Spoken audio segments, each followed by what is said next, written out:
toi, tu veux pas l'écouter? Bien. On va étudier une sikha du Chelek 18, la quatrième sikha, dans laquelle le Rabbi est en train de parler sur l'importance de la confiance en Dieu. Sikha assez longue. L'importance de la confiance en Dieu, et principalement pendant la période avant la Géoula. Et le Rabbi va faire la relation entre la Haftara de ce Shabbat et la dimension du Bitachon B'Hashem, de la confiance en Dieu avant la Géoula. Ok. L'alacha est, autour du Shulchan Aruch, chez Haftara, c'est des notions qu'on a déjà parlé plusieurs fois. Chez Haftara, chez le parashat Sraliot, Meinyan la parasha. Que la Haftara que l'on lit le Shabbat, elle doit avoir une relation, elle doit avoir dans le même contexte que la paracha. Mais ça va même beaucoup plus loin. Mais en sioum paracha. Ça doit ressembler à la conclusion de la paracha de manière à faire une relation de continuité. Et là, on va voir la relation qu'il y a entre la paracha Balak et son Haftara. Haftara, mais l'Haftara, elle est tirée du prophète Micha. Là-bas, il est rapporté à Divrei Kadosh Baruch Hu Israël, ce que Dieu vient à travers le prophète, donc Micha, dire au peuple juif: Ami, mon peuple, Srorna Mayaz Balak Melech Moav. Souviens-toi de ce qu'a conseillé Balak, roi de Moab. Mais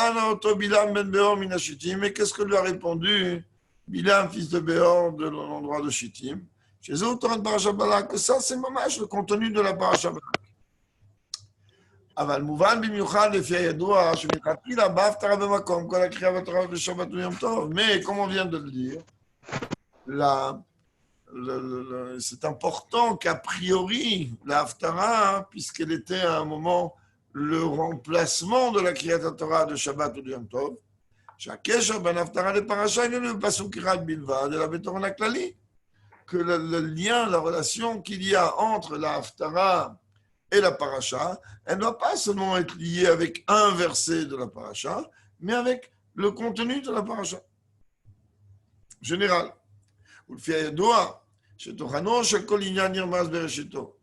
Comme c'est connu que le contenu de chaque chose est sous-entendu déjà dès le début.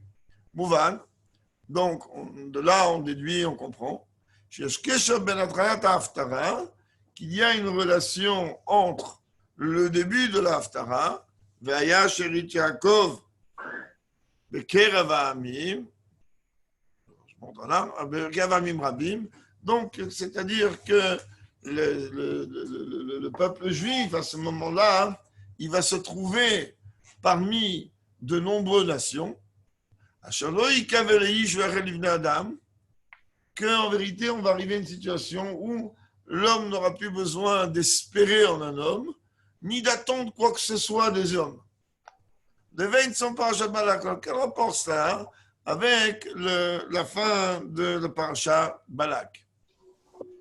L'Haftara medoubar al trilat hagéoula. Le Rabbi va dire, voilà, je vais t'expliquer. La Haftara, elle parle de la période de début de Géoula.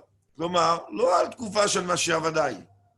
C'est-à-dire, elle ne parle pas de la période dans laquelle, ça y est, le Mashiach, il est concrètement là, il est certain, comme le Rambam le rapporte, d'ailleurs, ceux qui font un Pérec ont commencé déjà avec Rotmachim. L'achar sium kol hamilchamot, on parle ici qu'après que toutes les guerres soient finies, ou l'achar shefor ala mitzrach, ça va broura v'chou le lord d'Osham et après que Dieu aura transformé et fait en sorte que toutes les nations vont servir Dieu d'un même élan. Mais là, on parle déjà des guerres contre les nations. Par là-bas, qu'il faut affronter comme des lions, qui étaient dans les bêtes sauvages, etc. On parle d'une période un peu de turbulence avant le sujet de la Géoula. Plus que cela, Bitkufa metoret baftara yadain ra. On parle ici d'une période qui peut peut-être ressembler à la nôtre. On va voir la conclusion de la sikha, dans laquelle le mal existe encore. Il y a encore ça. Velorak mibarot, c'est pas seulement le mal vis-à-vis des nations, des goïms ou de façon extérieure, mais au motaolam. Et la gamme mibifnim. Mais le mal aussi de l'intérieur, il sera là. C'est-à-dire, Etzel Israël Atzma, chez le peuple juif lui-même. Neymar, comme il écrit, que Dieu il dit, je vais déraciner les sorciers. Je vais détruire d'idoles, je vais déraciner aussi, enlever, retirer toutes les villes idolâtres. Là, on parle d'une situation dans laquelle le mal, il est avec une tellement grande force, qui a besoin d'une aide d'en haut, que d'élite gaber alav, pour pouvoir surmonter ça. C'est une mention que Dieu va déraciner, que Dieu il va bloquer les choses. כי בהפטרה מדובר על התקופה של התחלת הגאולה בעת ההכנות האחרונות לגאולה שלמה. car l'Haftara est en train de parler de quoi? De la période du début de la Géoula, au moment où on se trouve déjà dans les derniers préparatifs de la Géoula. גם בפרשת בלק מדובר על תקופה דומה. Même dans la parasha Balak, on parle là-bas d'une période similaire. On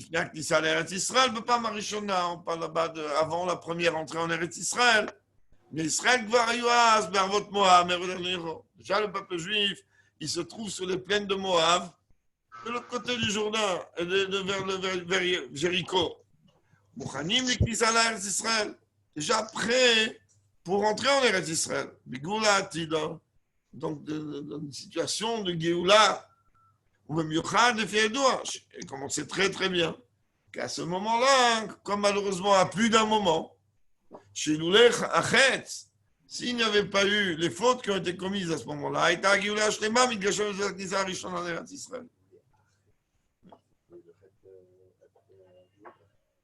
donc s'il n'y avait pas cette dimension-là, alors automatiquement déjà l'entrée en Israël aurait été la première et la dernière Géoula. Alors maintenant, alors, ça me semble quelque chose d'assez intéressant, le Rabbi dit que la préparation à la Géoula, elle est rapportée au début de l'Haftara. Sous quelle forme? C'est-à-dire que la première dimension de préparation à la Géoula, il faut arrêter de compter sur les hommes. Il faut compter sur Dieu. C'est vrai qu'on est dans une situation dans laquelle on est avant la Géoula entière. Mais quand même, le prophète, il dit au nom de Dieu, justement, il ne faut pas du tout compter sur l'humain. Pas compter sur personne. Même pas sur des juifs. Comme il est rapporté, maudit soit l'homme, qui est le prophète Irmia, qui porte sa confiance vers l'homme. Madame. Et on sait très bien que là d'où le rabbi vient de dire que même sur un juif, on sait très bien que le terme Adam est utilisé exclusivement pour le peuple juif, Atem Kouy Madame, et pas pour les goy. Alors on me dit maintenant tu es en train de te préparer à la Géoula. Eh bien, il faut savoir que cette préparation à cette Géoula véritable et complète, elle doit être faite dans laquelle que tu ne vas pas porter confiance ou attendre quoi que ce soit des humains, même des juifs. Il faut mettre totalement ta confiance en Dieu. C'est marqué là-bas, béni soit l'homme. Et on voit ici que l'homme est appelé Gever, c'est-à-dire celui qui arrive à dominer son penchant, qui porte sa confiance en Dieu. Alors, donc, Rabbi, il dit comprend. Ce pasuk-là, il est en train de parler déjà de la période du début de la Géoula. Quand on est en train de dire qu'il ne va pas espérer en l'homme, Ici, ce n'est pas seulement pour venir rejeter ou empêcher ou empiéter ou ne pas accepter un comportement interdit. Chez la Torah, quelque chose qui va à l'encontre de la Torah. Chez les Mararou à Gever, qui maudit soit l'homme qui compte sur un homme. Et la gamme itnagout chez les Kavelei, chez le basis Batora, chez Gami Lotiaz. Rabbi, il dit, il comprend qu'avant la Géoula, on est en train de te dire que même que d'après la Torah, il n'y a pas un problème de compter sur un autre. C'est ce qu'on appelle la ishtadlout en bon français. Comme Rabbi Rohan ici, tu dois faire un cli. Donc à partir du moment où le cli, il peut être aussi de compter sur quelqu'un. Donc d'après la Torah, ce n'est pas réellement interdit. Et là, on a envie de dire quoi? Même un comportement chez Ikaveleish, c'est-à-dire que tu vas espérer l'aide de quelqu'un, que d'après la Torah, il y a un poids là-dedans, et bien au moment de la préparation à la Géoula, même ça, il ne faut pas. Mais comme il est rapporté, que Dieu il va donner la bracha dans tout ce que tu vas accomplir. Le Sifré, il dit, Yachol ye yoshev ou batel. En quoi? Tu vas rester comme ça, les bras croisés, attendre que ça vienne du ciel? Talmud Lomar, bechol asher ta'aseh. La Torah, elle te dit, tu dois faire des efforts. Lomar, les fiat Torah, ça veut dire que d'après la Torah, tu dois faire un réceptacle, un cli, d'après les lois de la nature. Et on sait très très bien, comme il rapportait là-bas dans la Gemara Psachim d'ailleurs, un homme, un juif, il n'a pas le droit de s'asseoir et compter exclusivement sur le miracle. Et comme d'après les lois de la nature, on a besoin d'aide des autres.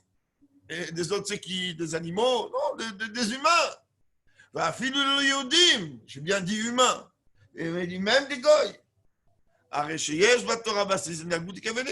Oui, il y a dans la Torah un bassis. Ça veut dire il y a, oui, de quoi s'appuyer, qu'on peut avoir besoin de l'aide humaine, quelle qu'elle soit. Oui, mais là, il est en train de dire que avant la Géoula, même ça, il ne faut pas. Ça voudrait dire qu'on a atteint un grand niveau. C'est ça qu'il va parler maintenant du bitachon, du peu que j'ai vu comme ça. Maintenant, il dit, ça ne vient pas non plus contredire le fait qu'on est en train de dire maudit soit l'homme qui porte sa confiance en l'homme, parce que parce que lorsque l'on est en train de préparer un réceptacle naturel, c'est-à-dire un moyen naturel pour pouvoir recevoir cette bracha, on n'est pas en train de porter sa confiance à la nature de par elle-même, et la botrim bakadosh baruch hu ya'azor b'emtsaout hakli shuchamer hateva. On porte notre confiance en Dieu, que Dieu, il va par rapport au cli, au réceptacle que moi j'ai préparé d'après les lois de la nature, bénir ce réceptacle et donc apporter réponse à mes besoins. Ça, c'est en règle générale. Et c'est Wachidouche Vitkoufa Géoula. Et le chidouche de la période de la Géoula, c'est quoi? Azie Ketal Me'et Hashem. Il te dit, tu n'as besoin de personne. La bracha, elle sera comme la rosée qui vient de Dieu. Qu'il n'y a pas besoin n'est pas venu dans le monde, ni de la personne, aucun humain n'a amené ça. Il n'y a pas besoin non plus de demander aux hommes sur ça. Car le Kavé Israël, les Ratish Kim Lachem. Ça veut dire que là, tu vois bien que, comme la manne, on n'avait pas besoin de demander à qui que ce soit et qu'on n'attendait rien de personne, et bien de la même manière, la période qui précède la Géoula, alors on doit arriver à ce stade qu'on ne doit rien demander à personne et qu'on n'attend rien de personne. À tous les niveaux. Rabbi dit entre parenthèses, mais dans les Kamous va mettre à Tarsidout. Par rapport à cela, il est rapporté dans la Chassidout. Apasuk tov lechasod b'Hashem mibeto ba'adam. Il vaut mieux t'appuyer sur Dieu que de porter ta confiance en l'homme. Mais là, le Rabbi, il dit, si tu vas analyser un peu le verset, tu vas t'apercevoir quelque chose ici de pas très clair. Shemina lashon tov lachasod b'Hashem mi beto ba'adam. On me dit, il est préférable de compter sur Dieu plutôt de porter ta confiance en l'homme. Mouvan shegam beto ba'adam itnagut muteret aval tov yoter lachasod b'Hashem. De là, tu comprends que avoir confiance en l'homme, c'est un comportement permis, mais il y a mieux que ça. Mais attends-toi, attends que Dieu il va te donner. C'est mieux.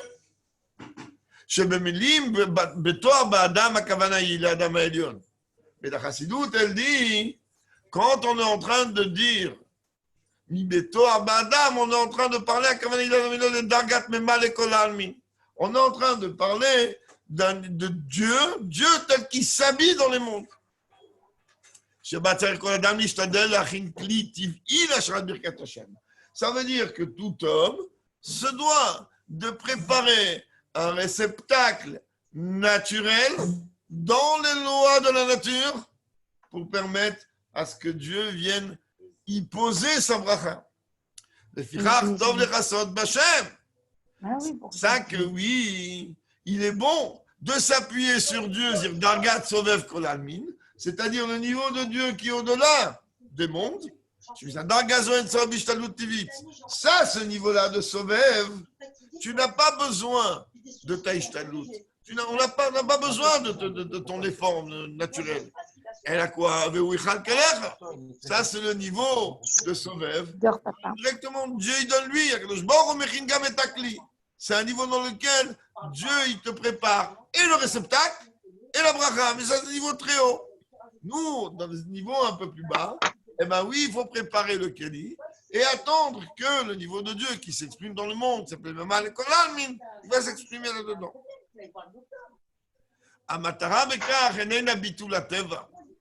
Le but, il n'est pas d'annuler la nature.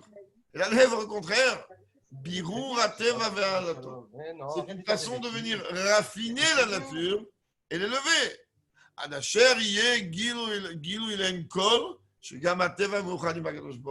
Jusqu'à arriver à dévoiler aux yeux du monde, aux yeux de tout le monde, que même la nature, elle est unifiée avec Dieu. Et là, on va comprendre par rapport à notre texte et à notre sujet. Quand on est en train de dire qu'avant la Géoula, alors on n'a pas apporté son espérance vis-à-vis d'un homme. Et la kavana, les bitou, les ezrat haïsh. La kavana, elle n'est pas que tu ne vas pas avoir quelqu'un qui va venir t'aider.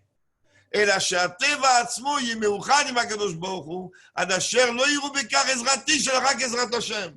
Ça veut dire que la nature, elle-même, elle va s'unifier avec Dieu d'une façon telle que même si en vérité la solution à ton problème elle est passée par l'intermédiaire d'un homme, tu vas comprendre qu'en vérité que ce n'est que l'aide de Dieu et rien d'autre, que l'homme il a été tout simplement un intermédiaire basique.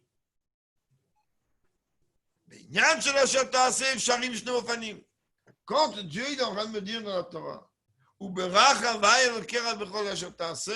que Dieu il va te bénir dans tout ce que tu accomplis, il y a deux manières. Premièrement, Adam yodea shateva enenu metziut atzmaït.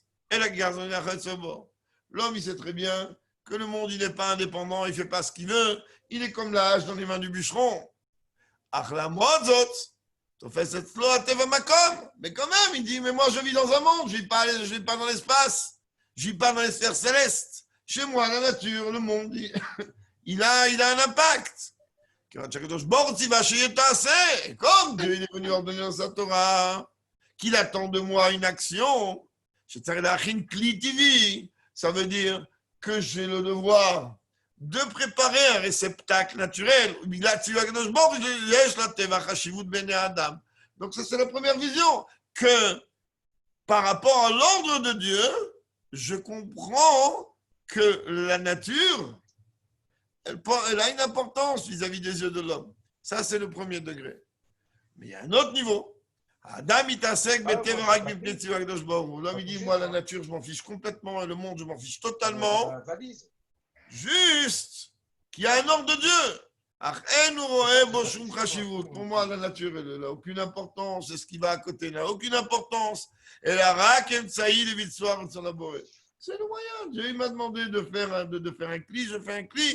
Comme on a parlé plusieurs fois, que dans la dimension du bitachon, que le cli, il est en vérité que comme ce petit verre en plastique Chad Pe'ami, dans lequel on peut mettre de l'eau ou dans lequel on peut le remplir de lingots d'or ou de pierres précieuses. C'est-à-dire que c'est ce que moi je vais faire dans le domaine naturel n'est qu'en vérité la façon, vu l'ordre de Dieu, de pouvoir recevoir la bracha de Dieu. Et la bracha de Dieu, elle peut être un verre d'eau, des fois ça peut sauver une vie, et elle peut être des diamants, elle peut être des choses complètement grandioses. C'est-à-dire que j'ai réellement conscience qu'il n'y a que Dieu qui remplit ce cli.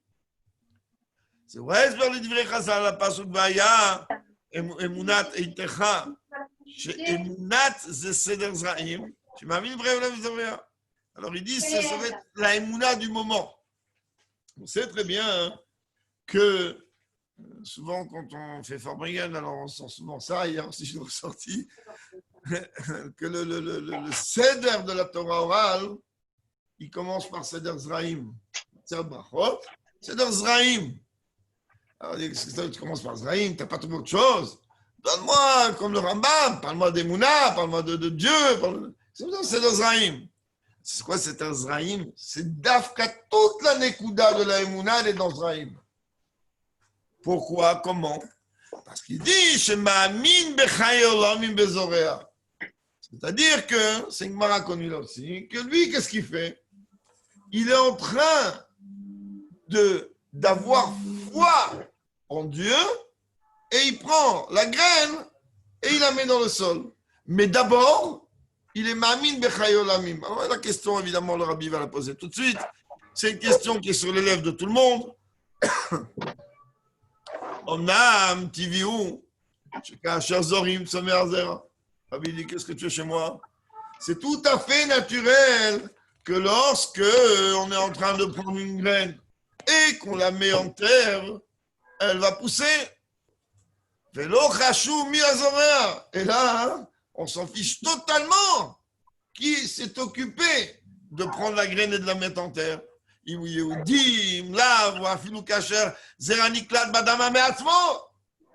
Des fois, ça m'est arrivé de quelques temps, j'ai quand même un morceau de terre devant l'entrée de la maison.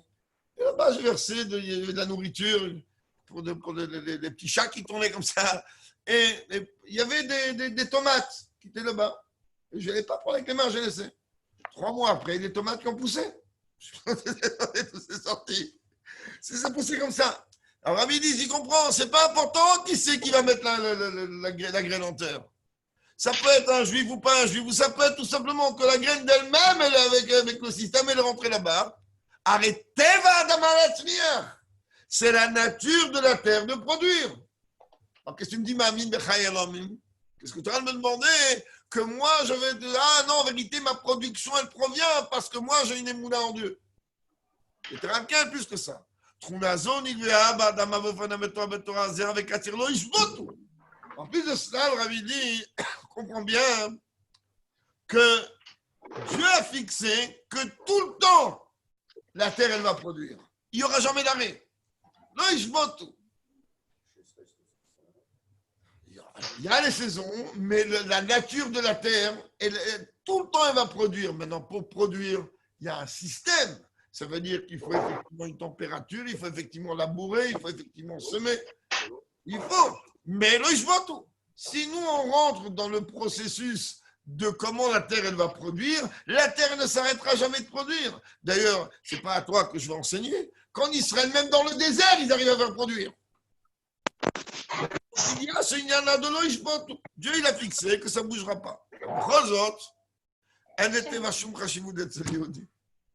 Même si en vérité, tu peux dire, mais tout est naturel, et tout est normal, et tout est tout ce qu'on veut. Chez le juif, la nature, elle n'a strictement aucune importance. Et כאשר הוא זורע, אין הוא עושה משום שלפי הטבע, תגרום הזריעה לצמיחה, אלא רק מפני שהוא מאמין בחיי עולם וכן וזורע. Lui, il n'est pas en train de semer parce qu'il sait qu'en semant, ça va produire. Il sème uniquement parce que Dieu lui a dit, moi je vais te donner de quoi te nourrir à travers le fait que tu vas semer. Et uniquement pour ça, il sème parce qu'il a confiance en Dieu. C'est tout le Hevdel entre un juif et l'Abdil et un non-juif. ההבדל בין שני אופנים הנ"ל איננו רק בהרגשת מידת הביטחון. là, le Rabbi va entrer dans l'union du ביטחון.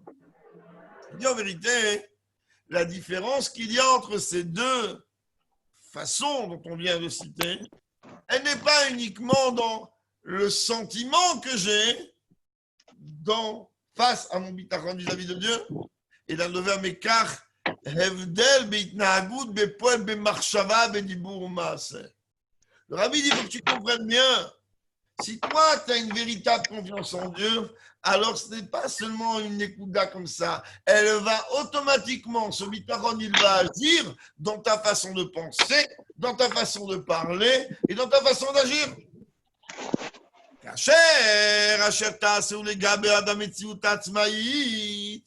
Si maintenant, le fait que mon action, pour moi, elle représente une existence indépendante, et que pour moi, la nature, oui, ça compte, oui, c'est concret.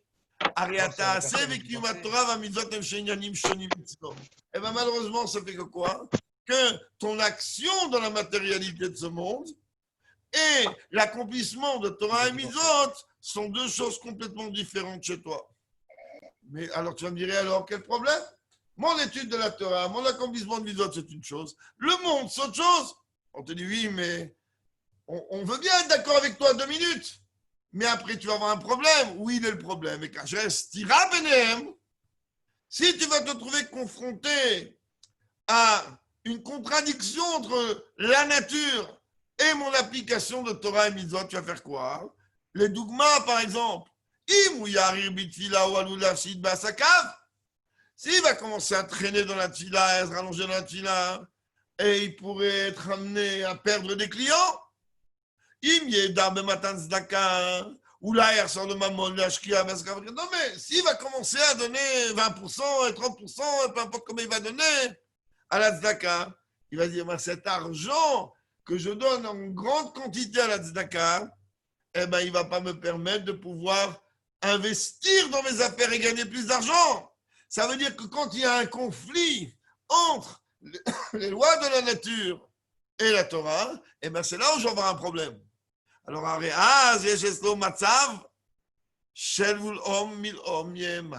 là, automatiquement, il arrive chez lui une situation, comme Yaakov et Esav dans le ventre de Rivka, un affrontement entre la nature et les lois de la nature face à la Torah.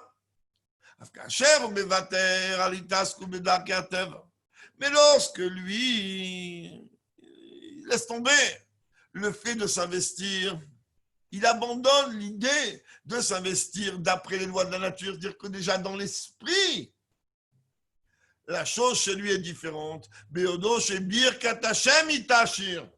Savoir et comprendre que c'est la bracha de Dieu qui enrichit. Et que les choses naturelles qu'il est en train, les réceptacles naturels, c'est tout simplement un réceptacle pour recevoir donc, cette bracha de Dieu. Il faut mekayem et Torah va mitzvot, et que pour lui l'essentiel, il est d'accomplir la Torah et les mitzvot.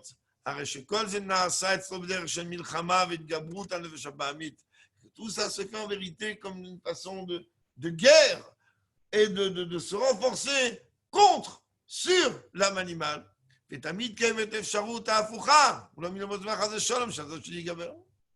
possible parfois que, malheureusement, oui, le côté gauche, le Yetzirah, il risque de quelque part de prendre le dessus. Ça, c'est dans l'hypothèse où on aura de dire oui. Non, mais ça, la nature, c'est important. Et la Torah, c'est important. Maintenant, quand on est en train de prendre le deuxième cas, quand chez lui, l'action que lui il est en train de faire pour pouvoir recevoir la bracha de Dieu, l'action en elle-même pour lui n'a strictement aucune importance. Ah, pourquoi il le fait? Uniquement pour pouvoir appliquer la volonté de Dieu, que dit du bracha shataïseh.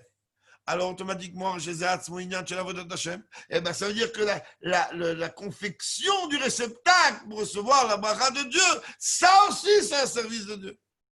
Alors les gabav,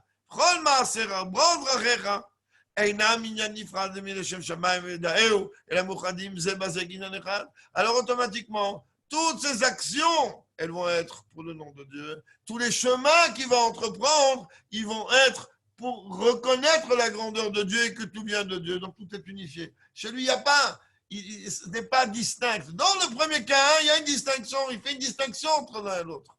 Dans le deuxième cas, il ne fait rien. Il dit, moi, je fais un cli uniquement parce que Dieu il m'a demandé de faire un cli. Sinon, je n'aurais pas besoin de cli. Sinon, Dieu il va envoyer d'une manière comme ça. Et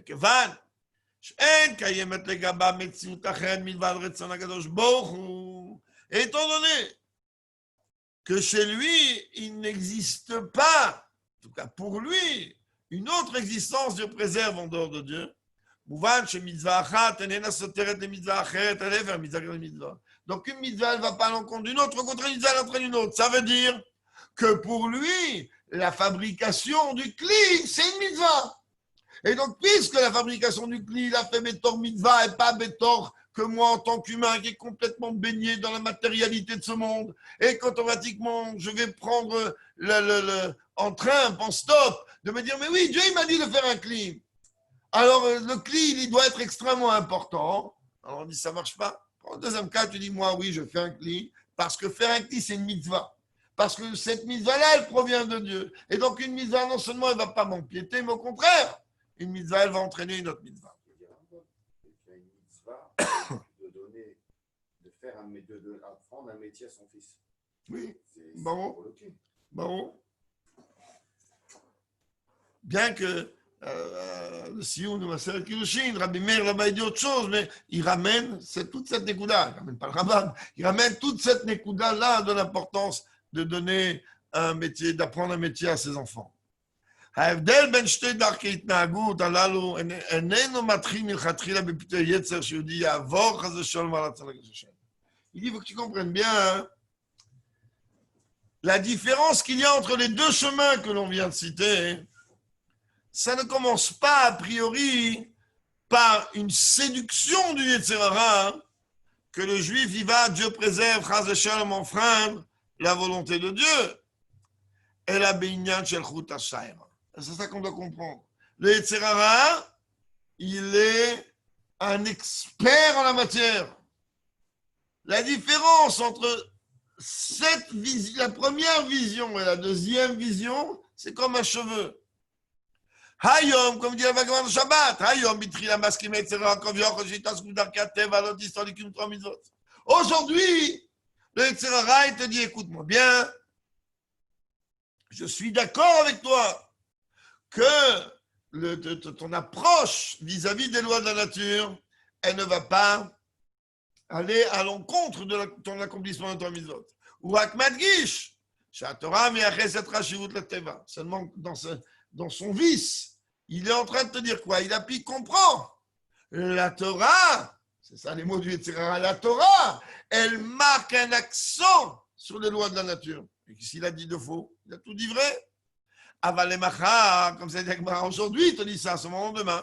Mais ça veut dire quoi le lendemain? Mais ça veut dire d'abord, en fin de compte, ou offert et d'arkateva leikar. Il va te dire, écoute-moi bien mon coco, ça suffit de vouloir compter entièrement sur Dieu, tu as besoin de compter essentiellement sur les lois de la nature. Il t'inverse les vapeurs. Au début, il te dit non, je comprends, tu as raison, je comprends. Et après, je vais le dire tout de suite, donc je ne vais pas aller plus loin.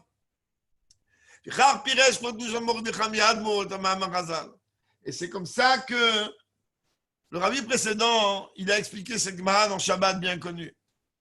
D'ailleurs, pour ceux qui font le Daf Yomi, ils l'ont fait cette semaine, il me semble.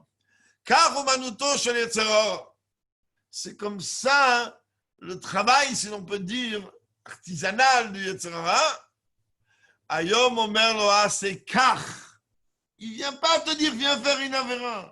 Aujourd'hui, il te dit, fais comme ça. Il ne vient pas, il expliquera du précédent. Commencer depuis le début à séduire, à embrouiller le juif, d'aller à l'encontre de la volonté de Dieu. Pas du tout. Mais là, avoir le shalom Hashem, à la congrégation de Kadosh Baruch Hu, d'aller transgresser la volonté de Dieu. Les faire. Ou Omer lo assez car. Il lui dit, fais comme ça, je vois comme ça. Ou maskin ne kium Torah mizot. Et Tzrara, il dit, je suis d'accord que tu accomplisses Torah mizot. Ou masbir, chez les kabbasis de Biagayon, chez les Shabamit. Il fait mieux que ça. Il te dit, même moi, en tant qu'homme animal, même moi, je peux accepter une logique comme celle-là.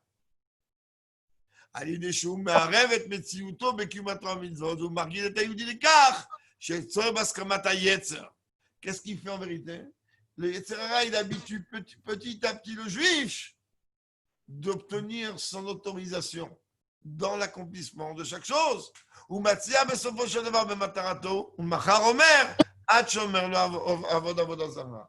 veut dire que petit à petit, il lui regarde. J'entends une voix intérieure qui te dit, c'est très bien, il faut faire comme ça, Dieu il veut comme ça. Tu vas croire que c'est un échama, que c'est un étra qui parle. Tu vas dire non, c'est Manefesh Elokit. Et le lendemain, il va te dire, fais comme ça. Tu dis, mais c'est la même voix qu'hier. Donc c'est Manefesh Elokit. Même, comme il dit là-bas, Gemara, Ayom, Omer lo asek karega, Omer lo avod avodazar. À la fin, il dit, vas-y, viens, il y a une petite idole là-bas sympathique, on va aller, Dieu préserve l'adorer. Donc, qu'est-ce que maintenant on demande de nous? Le chemin, le moyen pour pouvoir dominer, se renforcer, aller au-delà, au-dessus de toutes les embrouilles du Yetzirara. Tu ne peux pas servir Dieu d'après les lois de la logique et grâce à ça arriver à gagner le Yetzirara. Parce que servir Dieu d'après les lois intellects, ça t'oblige à donner, oui, une importance et une vitalité à toute la nature, à la réalité de la nature. Mais comment tu peux arriver pour vaincre le Tzara? Elle a l'idée, il bat toute l'opération de Kadosh Baruch Hu, Misrus Nefesh, les mal lorsque tu vas totalement être soumis à la volonté de Dieu, d'une façon du don de soi, au-delà de logique. Car ça veut dire arriver à une situation telle dans laquelle il n'y a rien et rien d'autre que la volonté de Dieu. Et si tu arrives à partir de là, alors tout va bien. Et si tu commences à rentrer des calculs, mais quoi? Mais j'ai un patron, mais quoi? J'ai un fournisseur, mais quoi? J'ai un client, mais quoi? On ne te dit pas qu'il n'y a pas tout ça. Ta tête, ça doit être qu'une chose. Il y a Dieu, c'est tout. C'est Dieu qui décide chaque Nekouda dans ce monde. Les autres, les Hibadel, Sheben, les Chassot Bashem, les Venivtoa Badam, et c'est ça, on veut pas rappeler ce qu'on a appelé tout à l'heure, rapporter tout à l'heure, la différence qu'il y a entre porter, attendre de Dieu les choses, plutôt que de porter confiance à l'homme. Mitzad, Dargad Beto Abadam, par rapport au niveau de celui qui a porté sa confiance à l'homme, ça veut dire, on a expliqué le Adam ici, c'est Adam Eliot, ça veut dire le niveau de Memar, ça veut dire le niveau de Dieu, tel que Dieu s'exprime dans ce monde, Memar Golamin, Tichaliot Ishtadut Lakateva, qui est Gabé Dargazo, alors oui, d'après ce niveau-là, eh ben oui, il y a besoin de faire fonctionner le cli dans les lois de la nature, à travers les règles des lois de la nature. Mais par contre, ça c'est quand tu es Batoa Ba'adam. Mais lorsque toi, tu vas avec le mitzvah de Chassot Bavaye, Sovev Kol Almin, mais si déjà tu attends une bracha complètement au-delà des lois de la nature, une bracha qui est complètement au-delà de toute logique, alors pour ça, qu'est-ce qu'il faut? Elle m'a comme les darkei ateva. Ici, il n'y a plus du tout, tu ne peux plus du tout rentrer les règles de la nature. Tu arrives à comprendre que c'est lui et rien que lui qui te nourrit. Alors je répète, tu vas dire, mais attends, mais il m'a nourri comment? Le chèque, il est venu d'où? Il n'est pas venu de la planète Mars. Il y a un chèque. Il y a un auteur de ce chèque. Le destinataire, c'est moi, mais il y a un auteur. Alors, Rabbi dit, oui, il y a un Kéli. On ne dit pas qu'il n'y a pas un Kéli. Tu ne vas pas te trouver dans la caverne d'Ali Baba et tu vas te trouver avec des millions de lingots d'or. Il y a un Kéli. Seulement, Avalem Baïmid Baïla. Mais tu vas voir que même, c'est comme exactement avec l'histoire avec Yosef et Potiphar et Yosef chez Paro, quand Hachem Matzliach, tu veux comprendre qu'il y a une bracha naturelle. La bracha naturelle, c'est le bonhomme qui toi, Adam, il dit, moi, je ne me casse pas la tête. On parle comme on va de des choses totalement cachères, car tout ce qui n'est pas caché est interdit, et on ne le redira jamais assez. Alors, tout doit fonctionner comme le Rebbe dit, le cli, il doit être naki, il doit être propre. Alors, ok, moi, je vais faire un cli propre. Moi, j'ai un patron, où j'ai des associés, ou je ne sais pas trop quoi. Très bien. Et là, tu vas gagner ta vie. Tu vas gagner les choses d'après les limites que toi, tu vas occasionner. Ou bien, tu vas avoir une confiance en Dieu telle que Dieu, il va faire le Kéli. Et lui, je te garantis qu'il ne regarde pas petit comme nous. Et lui, il va te donner et le Kéli et la bracha qui va avec. Le Kéli vient non, Bédomé les Macheouzbar, en ressemblant à ce qui vient d'être expliqué. Tu n'as pas donné un coup de baguette magique ou tu as ouvert un Zéla Malach ou d'autres livres de Kabbalah pour faire descendre l'oseille. Tu as utilisé des moyens naturels. C'est rien du tout pour moi, ces choses-là. Ils ne sont pas indépendants. C'est tous ces moyens-là, ils ne font pas ce qu'ils veulent. Arriver à un degré tel qu'il ne peut même pas venir dire qu'il y a ici l'aide d'un homme. Ça ne rentre même pas.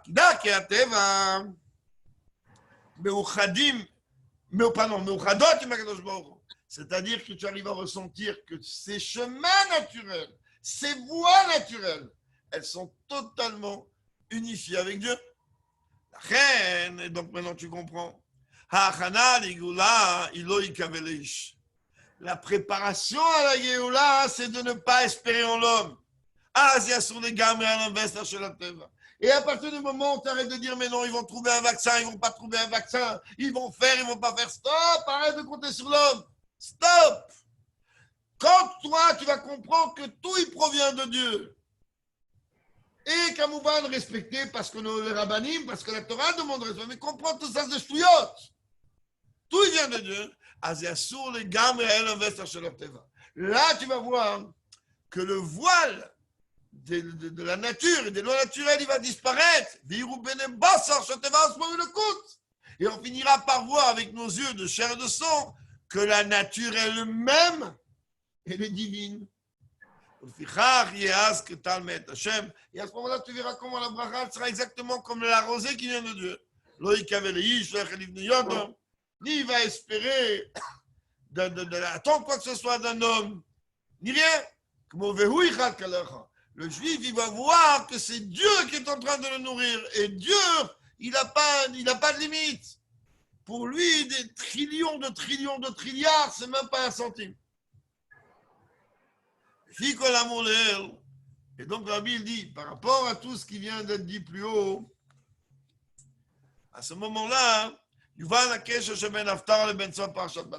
revient à notre sujet du début. Maintenant, on va comprendre la relation qu'il y a entre la Haftara et la fin de la Parashat Balak. Que là-bas, on est en train de nous parler d'une grave faute qui est celle de l'idolâtrie que le peuple juif il s'est laissé embrouiller avec cette idole de Baal Peor. Et comment s'est réparée cette faute? Par le fait que Pinchas a risqué sa vie, jusqu'à arriver au fait de faire expier la faute du peuple juif. Et Torah Tarsidut Mousbar, dans la Chassidut, il est expliqué dans l'Ikouté Torah va être Anan, vous avez les références, שהשורש של חטא בעל פאור שפוערים ומוציאים ה' זוהי עבודתו היא במתן חשיבות לתענוג גשמי שהוא הפסולת של תענוג שלמיילו. Il faut savoir que dans les lois d'Avodah Zarah, alors là-bas on apprend que, dans Rambam, entre autres, qu'une Avodah Zarah, on est punissable, chayav, uniquement que si on a fait la Avodah de la manière avec laquelle cette idole était servie. C'est-à-dire que si quelqu'un il a servi une Avodah Zarah d'une manière totalement haute, comme c'est expliqué au début dans Sanhedrin aussi. Et donc il dit, si Baal Peor, l'une des façons de servir cette idole, c'était quand on urinait dessus. Il y a d'autres ignanim, mais on ne va pas maintenant rentrer là-dedans. C'était toute la Avodah. Et la Chassidut explique que, en vérité, quand on est en train de donner une importance au plaisir matériel, d'où ça vient ça? Pourquoi moi je peux avoir une envie de désirer quoi que ce soit dans la matérialité de ce monde? Mais d'où ça vient? Alors on a déjà parlé plusieurs fois dans les shiurim, les fabriques, tout ce qu'on veut. La dimension de Tanouk, c'est pas quelque chose de négatif. C'est au contraire quelque chose de très, très, très, très, très haut. La dimension de plaisir, c'est quelque chose de gigantesque. Et la maille, savoir où on va la diriger. Le problème, il est que comme on a une Nefesh Abahamit, eh ben chez nous, malheureusement, le plaisir est beaucoup plus utilisé pour le désir de la matérialité.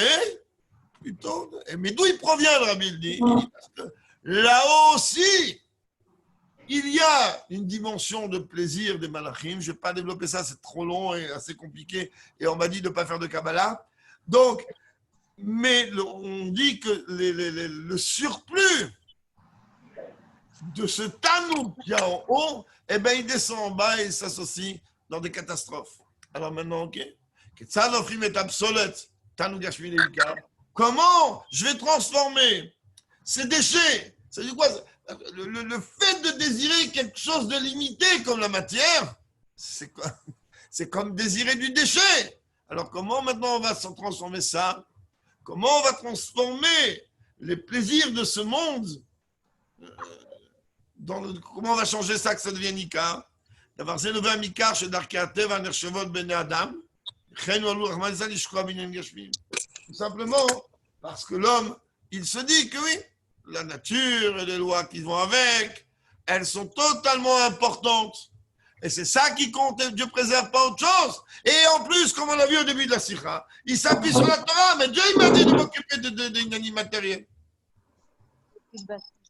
Car Mouvan Gamma Chazal, les Gabé Akapara al Chet Baal Peor.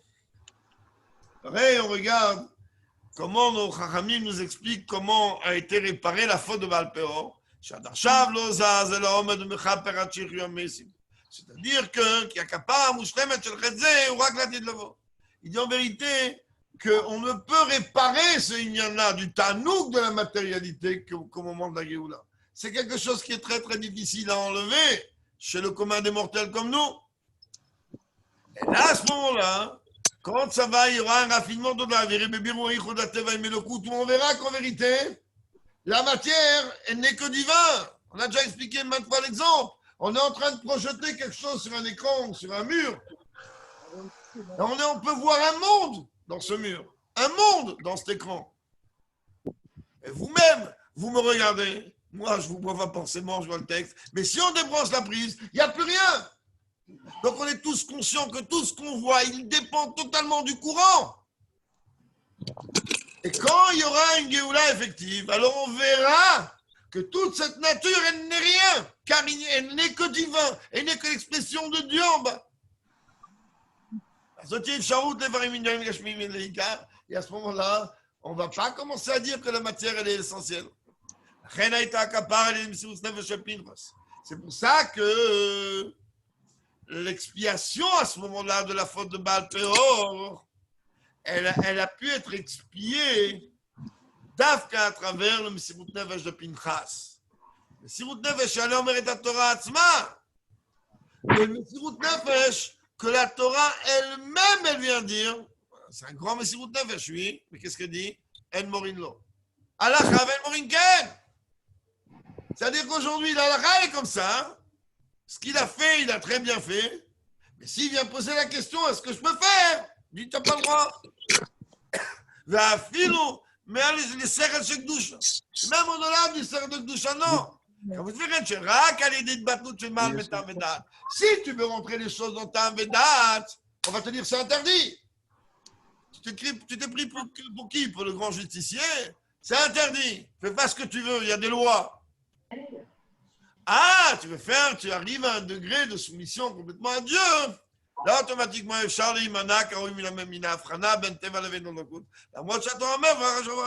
là que tu es capable de faire une différence entre ce que représentent les lois de la nature et le divin. Là, tu comprends que la bracha de Dieu dans les lois de la nature, elle n'est elle-même que divine. Ah, je suis désolé d'arriver en cours de route, mais vous parlez de Pinchas quand vous dites à la Chavan Morinken. Oui, de qui alors? On vient de le dire à l'instant. Désolé, non, je suis arrivé en cours de route. Non, tout va bien. כך מובן הקשר שבין העניין של אל לבין הכניסה לארץ ישראל, שסמוך אליי פרשה מאוד של פרשת בלק. Pareil, maintenant, on va comprendre, pour conclure, le lien qu'il y a entre le sujet qu'on a parlé plus haut par rapport à l'entrée en Eretz Israël, que à proximité de cela, il y a eu tous les événements qui sont rapportés dans Parashat Balak. Bamidbar, Haya, Haman. Un organisite. Dans le désert, tranquille, détente, comme on dit chez nous. Alors, il y avait un comportement miraculeux, il y avait la manne. Chez Baye Charlitot, l'argent chez la Semnadaim de Samash. Sur la manne, on ne pouvait pas venir dire, mais non, c'est Tata Arlette qui l'a fait.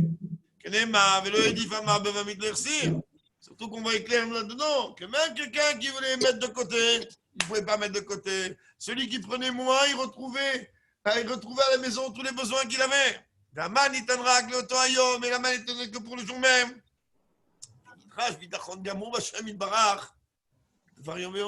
Mais Dieu, il a fait exprès. Il aurait très bien pu imaginer que, comme un père, il veut dire à son fils, écoute mon fils, va étudier la Torah. Moi, je vais te donner 1 million d'euros par an. Alors quoi? J'y vais tout de suite. Le fils, moi aussi, je te promets. Alors le fils va dire au père, merci papa, donne-moi 1 million d'euros. Alors il vient à Erev Rosh Hashanah. Le père, il va lui donner 1 million d'euros. Qu'est-ce qu'il va faire le fils? Il va le dilapider et il va oublier d'où ce 1 million d'euros il vient. Par contre, quand le père il va venir lui dire, écoute-moi mon fils, tu vas venir tous les jours prendre ton argent. Alors qu'est-ce que le fils il va comprendre? Qu'il a une dépendance totale vis-à-vis de son père et que c'est grâce à son père que tous les jours il a ses millions. Et c'est exactement ce qu'il a voulu. Dieu, il a voulu qu'on comprenne à travers la manne. Il aurait pu donner avec tous les miracles qu'il a fait dans le désert, il aurait pu donner des quantités gigantesques et que ça pourrit pas et que ça tient comme il faut. Ça m'a dit non, je veux que chaque jour tu comprends que moi je suis ton papa, que chaque jour tu comprends que tout ce que tu as c'est moi qui te le donne. C'est tout ce que Dieu veut, cette dimension de bitachon. Ça c'était dans le désert. Non, Mazot Biknissa l'Eretz Israël. Il trie Seder Avoda chez Eretz Noshavet. Là, tu vas rentrer en Israël. Comme on dit chez nous en russe, Asa ou Mashroun. Maintenant, il faut travailler. Et il faut travailler bien. C'est pour ça qu'il y a eu besoin d'abord de faire attention à la matérialité, au plaisir matériel. Chez la mort, on prévient. C'est sûr que maintenant, tu vas devoir travailler d'après les lois de la nature. Malgré tout, tu dois savoir que tu ne dois pas espérer en l'homme. C'est la date, tu dois savoir que la nature, ce n'est pas du tout une existence indépendante. Et on te demande d'avoir exactement la même confiance en Dieu que Dieu t'a imposé dans le désert. Dieu, il a imposé. Il a dit rien à faire. Tous les jours, vous allez attendre. Tous les jours, vous devez aller cueillir. Tous les jours, vous devez aller prendre votre manger. Pourquoi? Pour que tu comprennes que c'est moi le patron. Pour que tu comprennes que tout ce que tu as provient de moi. Rabbi, maintenant, il conclut en disant comme ça. Aura, les sauf à Galout. Comment on remet là? Quel enseignement, nous, on va tirer maintenant qu'on se trouve à la fin du Galout? C'est ça l'enseignement qu'on tire dans les derniers jours d'exil. Bien, je fais Prête à rentrer en Terre Sainte par l'entremise de Mashiach. Onam, Shrim Adain, c'est vrai qu'on est encore qui Shrim Memouchash. On parle. L'impression que Rabbi nous parle aujourd'hui. Rabbi dit c'est vrai que quand on regarde, aujourd'hui on n'est pas une simple obscurité. On est dans une obscurité obscurcie. Cette Koufat Galout, on est en plein Galout. Les Efer Metrata de Géoula, à l'époque, déjà le contraire du début de Géoula. Arbechozot, כיוון שכל העניינים של העתיד לבוא הם תלוי מה זה לנו כל הזמן במשך הגלות, comme le Tani rapporte là-bas, chapitre 37. Étant donné que tous les sujets qui sont liés avec le venu de Mashiach, de ce qui va avec, dépend de notre service de Dieu et de notre travail pendant le temps du Galout, ou même Yuchad, et plus spécifiquement, Bedorei nous aide dans notre génération. Quand nous on se trouve maintenant dans les dernières préparations, de la Géoula par l'entremise de Mashiach, comme le rabbi précédent a dit, que Mashiach il se tient derrière nos murs. Pas seulement ça, que même les murs du Galout ils sont en train de brûler. On doit arriver à cette dimension de porter aucune confiance en l'homme. L'homme, il n'y a que Dieu. Dans le travail de chacun, alors il doit marquer l'importance uniquement pour Dieu et surtout pas dans les chemins des lois de la nature. L'écart Nigor, et à part ça, le rabbi dit on va libérer chacun de tous ses soucis, de tout ce qui le perturbe. Parce que lorsque nous, on est en train de s'investir à faire un climat matériel uniquement parce que ça c'est la volonté de Dieu, alors on n'a pas besoin de rentrer complètement sa tête, on n'a pas besoin de déranger ou perturber, parce que la seule chose que nous on veut, c'est accomplir la volonté de Dieu.